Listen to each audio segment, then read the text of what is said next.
Justice retired Tassaduq Hussain Jilani साहब ने, जिन्होंने एक रुकनी कमीशन के हवाले से पहले ये हामी भरी थी कि वो उसकी सरबराही करेंगे, लेकिन अब उन्होंने माज़रत कर ली है तसद्दुक़ हुसैन जिलानी साहब की जानिब से। जजेस कमीशन के हवाले से जो सरबराही उनकी जान से करनी थी, उसके हवाले से उनकी जानिब से माज़रत कर ली गई है, क्योंकि पहले हुकूमत की जानिब से ये कमीशन बनाया गया था, इंक्वायरी कमीशन, और इस हवाले से वफाकी काबीना से मंजूरी ली गई। दो TORs भी हमें सामने नजर आए। फिर आज खुद नोटिस आज ले लिया गया सुप्रीम कोर्ट की जानिब से। 7 जजेस इस पर खुद नोटिस में मौजूद होंगे।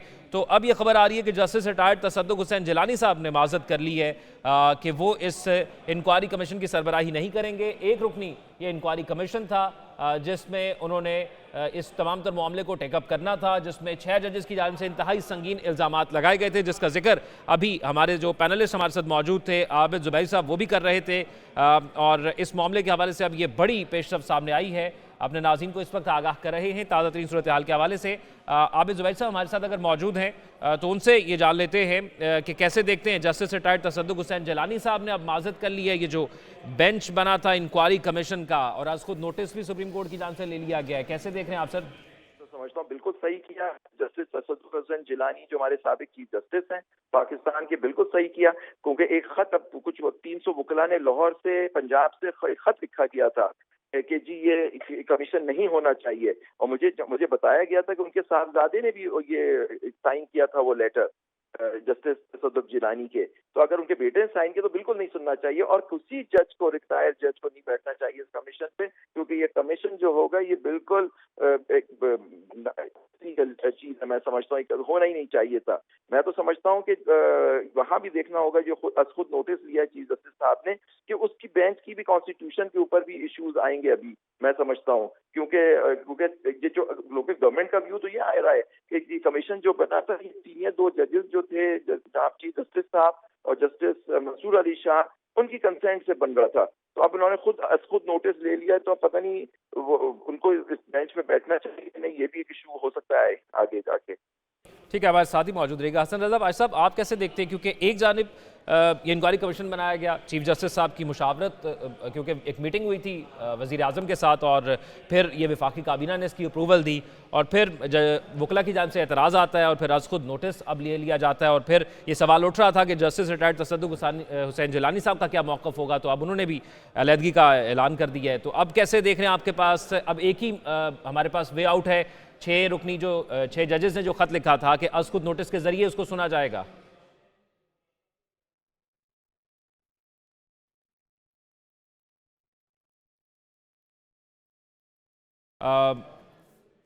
हमारे साथ हसन रजा पाश साहब मौजूद नहीं है, हमारे नुमाइंदा खुसूसी सद्दीक साजिद हमारे साथ मौजूद हैं। उनसे ज़रा डिटेल्स ले लेते हैं इस केस के हवाले से, और जो ताज़ा तरीन खबर सामने आ रही है उसके हवाले से। सद्दीक साजिद बताइएगा, अब जस्टिस रिटायर्ड तसद्दुक़ हुसैन जिलानी साहब की जान से माज़रत कर ली गई है एक रुकनी इंक्वायरी कमीशन की सरबराही के हवाले से। जी बिल्कुल, जस्टिस रिटायर्ड तसद्दुक़ हुसैन जिलानी ने वज़ीर आज़म शहबाज शरीफ को एक खत लिखा है। एक तो उन्होंने शुक्रिया अदा किया है वज़ीर आज़म का कि काबीना ने, और उन्होंने उनके ऊपर एतमाद किया, लेकिन साथ ही उन्होंने जो है वो इसके जो खत है उसके आखिर में ये कहा है कि वो जो 6 जजेस के खत है इस्लामाबाद हाई कोर्ट का, उस मामले की वो इंक्वायरी या रुकनी कमीशन की नहीं कर सकते। इससे उन्होंने जो है वो माज़रत की है, और साथ ही साथ उन्होंने एक चीज़ जो इस खत में अहम तौर पर लिखी है, उन्होंने कहा कि जो इस वक्त जो खत लिखा गया है वो जो पैरामीटर्स है आर्टिकल 209 उसके ऊपर वो पूरा नहीं उतरता। लेकिन चीफ जस्टिस पाकिस्तान ने इस मामले के ऊपर चूंकि जो है वो एक नोटिस ऑलरेडी जो है वो ले लिया है, तो एक अदारा जाती इशू भी है, तो लिहाजा उन्होंने कहा कि इस वजह से वो अपने आप को इस कमीशन की सरबराही के लिए मौजू नहीं समझते, और वो जो प्रोसेस ऑफ जो इंक्वायरी कमीशन के हवाले से जो अमल है उसको वो आगे नहीं बढ़ा सकते। तो इस हवाले से उन्होंने जो वज़ीर आज़म का शुक्रिया अदा किया है, वफाकी काबीना को भी शुक्रिया अदा किया है, और साथ ही साथ कुछ जो हवाला जात हैं इसमें वो भी उन्होंने दिए, कोई कानूनी हवाला और आईनी हवाला जात जो है वो इसमें जो है वो दिए हुए हैं। तो उन्होंने इस वजह से, और इसी को ये जो इंस्टीट्यूशन है उन्होंने कहा कि कॉन्स्टिट्यूशन के मुताबिक है, तो लिहाजा इन सारी चीज़ों को देखते हुए जो मैकेनिज्म पहले से तय है उसको देखा जाना जो है वो बहुत ज़रूरी है। तो लिहाजा उन्होंने जो कमीशन की सरबराही है या कमीशन की, उससे जो है वो उन्होंने माज़रत कर ली है। जी तो सद्दीक साजिद, अब नए नाम पर गौर किया जाएगा? अब राय का ये कहना है कि चूंकि सुप्रीम कोर्ट ऑफ पाकिस्तान इसके ऊपर आज खुद नोटिस ले चुकी है, तो इस बात का इम्कान नहीं है क्योंकि नया नाम जो है वो इसके ऊपर अब सामने आए। लेकिन अभी चूंकि अभी ये खबर जो है वो सामने आई है, वफाकी हुकूमत का इसके ऊपर रद्द अमल जो है वो सामने आएगा। लेकिन ज्यादातर इम्कान यही है कि चूंकि सुप्रीम कोर्ट अब इसका खुद नोटिस ले चुकी है, बेंच बन चुका है, तो लिहाजा इम्कान कम ही है क्योंकि नया जो कमीशन जो है वो बने। जी हमारे साथ ही मौजूद रहेगा आबिद जुबैर साहब अगर हमारे साथ मौजूद हैं। आबिद जुबैर साहब, आप कैसे देख रहे हैं अब इस मामले को? ये सवाल उठ रहा था कि क्या ये दोनों पैरेलल चलेंगे, मॉनिटरिंग बेंच के तौर पर काम होगा या इंक्वायरी कमीशन इसको लेकर चलेगा? तो अब तो इंक्वायरी कमीशन की सरबराह जिनको बनाया गया था वही माजत कर गए हैं, तो अब आज खुद नोटिस के तौर पर ही इसको लेकर चला जाएगा? देखिए, सुप्रीम कोर्ट भी हाईएस्ट लेवल पे इसको उठा लिया गया, नहीं समझता कोई अब रह जाती है कोई बात कि ये कमिश्नर इंक्वायरी कोई बैठे या कोई रिटायर्ड जज उस पर अपॉइंट हो। लेकिन अब इसको चलना ही चाहिए सुप्रीम कोर्ट में, और मेरी अभी भी इल्तिजा यही होगी कोर्ट से कि फुल कोर्ट इसमें बैठे ताकि सारे लोगों को, सारे जजेस का व्यू आए, क्योंकि मामला बहुत सीरियस है, ताकि ये इंप्रेशन ना आए कि जी चंद जजेस ने बैठ के इस चीज का फैसला कर दिया। तो ये बहुत इंपॉर्टेंट है कि सारे जजेस इस पे बैठें और सारा फैसला करें, और ये भी देखेंगे कौन किसको बैठना चाहिए और किसको इससे इस बेंच में बैठने से अपने आप को रिफ्यूज करना चाहिए। ये भी बड़ा इशू है, क्योंकि एक व्यू आ चुका है, पब्लिक में आ चुका है, राइटिंग में आ चुका है, तो उसके बाद भी ये बात जरा देखने की है कि किसको इस केस को सुनना है, क्योंकि देखिए इस केस की नौयत इतनी बड़ी है कि इसका अंतकी अंजाम तक पहुंचाना बहुत जरूरी है। और मैं सलाम करता हूं जस्टिस तसद्दुक़ जिलानी को कि उन्होंने इससे माजरत की, और क्योंकि मुझे नहीं पता, मैंने उनका लेटर नहीं लिखा जिसमें उन्होंने तारीफ की, गवर्नमेंट की शुक्रिया अदा किया, उसका दिया, और कुछ हवाले दिए जो आपके अभी साहब बता रहे थे। तो देखें उन्होंने किस वजह से इससे माजरत की वो भी देखना होगा। लेकिन मैं सही माजरत की कि सुप्रीम कोर्ट ने इशू उठा लिया, तो अब ये कमीशन इंक्वायरी क्या करेगा? तो ये भी फरमाइएगा, आपको लगता है ये ज़्यादा संजीदगी भी दिखाई गई है चीफ जस्टिस की जान से आज खुद नोटिस लेकर? तो मैं कहता हूँ बिल्कुल सही है, मैंने कहा बहुत खुशाइन बात है कि इसका डिमांड यही थी, सारे मुल्क की डिमांड ये थी, बुखार की डिमांड ये थी कि जी इस मामले को सुप्रीम कोर्ट से कराया जाए, रादर देन एग्जेक्टिव जिन पे इल्जाम है उन्हीं से आप इंक्वायरी करा रहे हैं। तो ये बिल्कुल बहुत अच्छा हो गया कि रिटायर्ड जज के सामने हाजिर सर्विस जज पेश होके एविडेंस दें। ये देखिए इंक्वायरी उस तरह से होनी चाहिए कि बात आए, वो जाके कह रहा है मैं इन लोगों ने मतलब नाम दिए हैं कि इन लोगों ने इस तरह किया, हमारे इन रिश्तेदारों के साथ ये हुआ। अब वो जाके उनसे कहो कि जी सबूत ला, वो क्या सबूत लाएंगे वहाँ? वो तो कह रहे हैं कि हमारे साथ ये हमारे घर वालों के साथ हुआ। कि आप कुछ उठा के जो डालों में ये डाल के ले जाते हैं, कभी आपको पता लगता है? ये जो लोग पिछले दिनों उठे और उठ जाते हैं और फिर वो कुछ अरसे के बाद आ जाते हैं, स्टेटमेंट्स देते हैं, किसी को मालूम है किन्होंने उनको उठाया या जर्नलिस्ट को किसने उठाया? लेकिन ये तो अभी आबिद भाई साहब इल्जामात है ना, ये तो सुप्रीम कोर्ट का बेंच या इंक्वायरी कमीशन डिसाइड करेगा कि इसमें सदाकत है भी कि नहीं, सबूत भी तो पेश करने पड़ेंगे। देखिए सुप्रीम कोर्ट की इंक्विजिटिव पावर होती है, वो आएंगे, क्रॉस एग्जामिनेशन होगा, वहां पूरा ये केस चलेगा, उसके सामने होगा, वो आएंगे, वो कहेंगे जी हमारे साथ इस बंदे ने ये किया, तो वो आगे वो आए आदमी को बुलाएगा, फिर उसके ऊपर से इस तरह से होगा, ये सारे प्रोसीजर इस तरह से होगी। वरना तो इन चीजों का कभी कभी हल नहीं निकलेगा कि जी वो एक आदमी कह रहा है कि मेरे साथ भी हो, दूसरा आदमी कह रहा है कि जी मैंने तो नहीं। तो ये तो कोई बात ना हुई ना। और क्योंकि ये बात इतनी सीरियस है, क्योंकि उस जमाने के चीफ जस्टिस सीनियर जज एजाज रह साहब और खुद जस्टिस फाइज ईसा के सामने ये 6 जजेस मिले थे, उस खत में लिखा हुआ है, उस वक्त भी बात नहीं उस वक्त अगर ये उठा ली जाती तो आज इस सिचुएशन में नहीं होते हम लोग। ठीक है, और फिर जो नाम लिए गए थे उनको बुलाया भी जाएगा इसमें? बिल्कुल, मैं तो कहता हूँ जो चीज शौकत अजीज सिद्दीकी साहब की जस्टिस शौकत अजीज सिद्दीकी रह गई थी वो यहाँ पूरी करें, तो उन लोगों को बुलाएं जिन पे इल्जाम लगाया है कि जिन लोगों ने हमारे साथ ये किया, इन 6 जजों ने डिस्ट्रिक्ट जुडिशल इस तरह से इंफ्लॉ किया। और ये भी देखें इसमें जो कुछ जजेस के ऊपर भी कुछ बात है, उनका कॉन्टेक्ट क्या रहा है। ठीक है, और अब आप देख रहे हैं कि ये बेंच दोबारा नहीं तश्कील होगा, इंक्वायरी कमीशन किसी नए नाम पर गौर नहीं किया जाएगा, अब सुप्रीम कोर्ट में इस मामले को देखा जाएगा।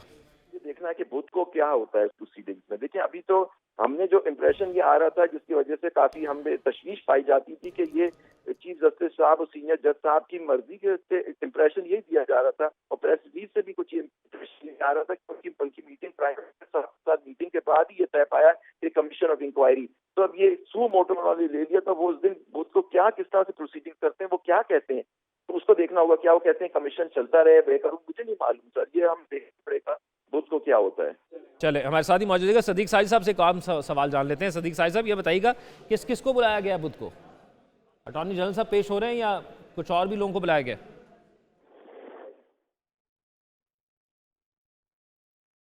सदीक साई साहब हमें सुन पा रहे हैं?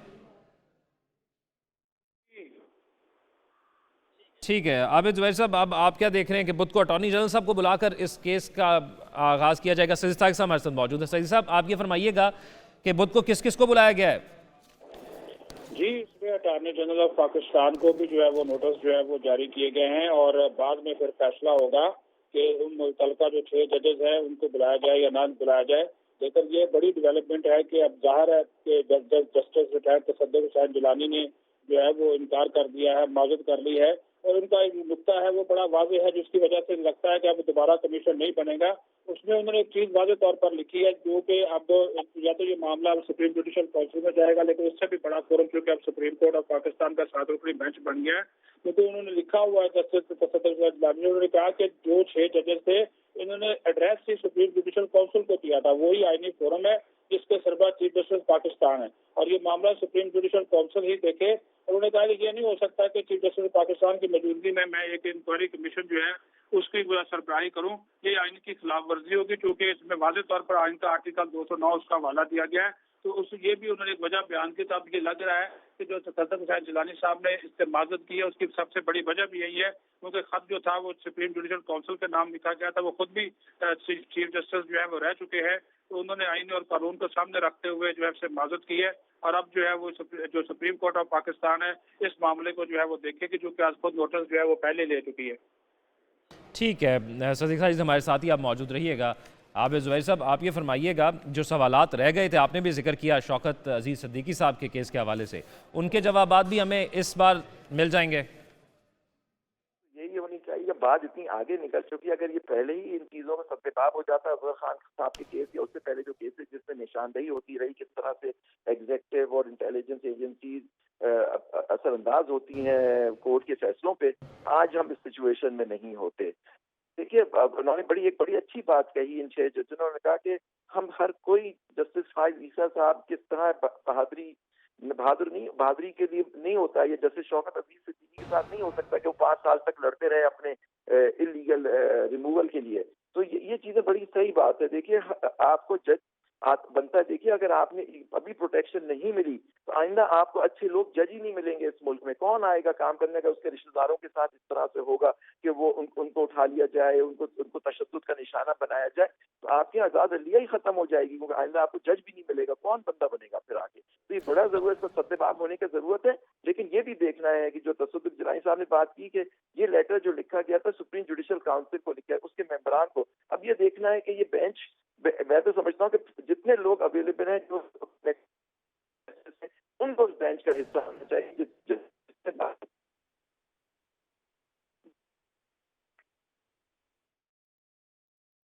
आबिद जुबैर साहब, आपकी आवाज़ कुछ टेक्निकल वजूहात की वजह से हमें क्लियर सुनाई नहीं दे रही, फरमाइएगा दोबारा, आप क्या कह रहे थे? नहीं, मैं ये कह रहा था कि बड़ा इंपॉर्टेंट है देखना कि बैंक की कॉन्स्टिट्यूशन जो हुई है सू मोटो की, उसके ऊपर भी वो भी बिल्कुल अब बोर्ड होनी चाहिए, मतलब हो इस तरह से कि जी जिसमें कुछ जजेस जिन्होंने जो जिनका फैसले से ताल्लुक रहा है वो भी उनके ऊपर भी एक जिम्मेदारी है कि वो आया इस बेंच का हिस्सा रहना चाहते हैं। और जिन लोगों को छोड़ दिया गया है बेंच से बाहर, मैं समझता हूँ उस कमेटी का प्रैक्टिस और प्रोसीजर के तहत ये हो रहा है और इतना बड़ा मामला है कि इसमें फुल कोर्ट बनने की बिल्कुल जरूरत है कि जितने जजेस अवेलेबल हैं जो अगर अपने आप को रिक्यूज ना करें तो वो इसमें बेंच का हिस्सा हो, ताकि इस बात को हतमी मंतकी अंजाम तक हम पहुंचे कि अगर ये इस तरह की इंटरफेरेंस है तो उसको रोका जाए और आइंदा कभी इस तरह की बात ना हो। अच्छा, एक और पॉलिटिकल जमातों की जानिब से कुछ पॉलिटिकल जमातें जो एतराज़ात कर रही थी, 300 से ज़ायद वकला ने भी एतराज़ किया था।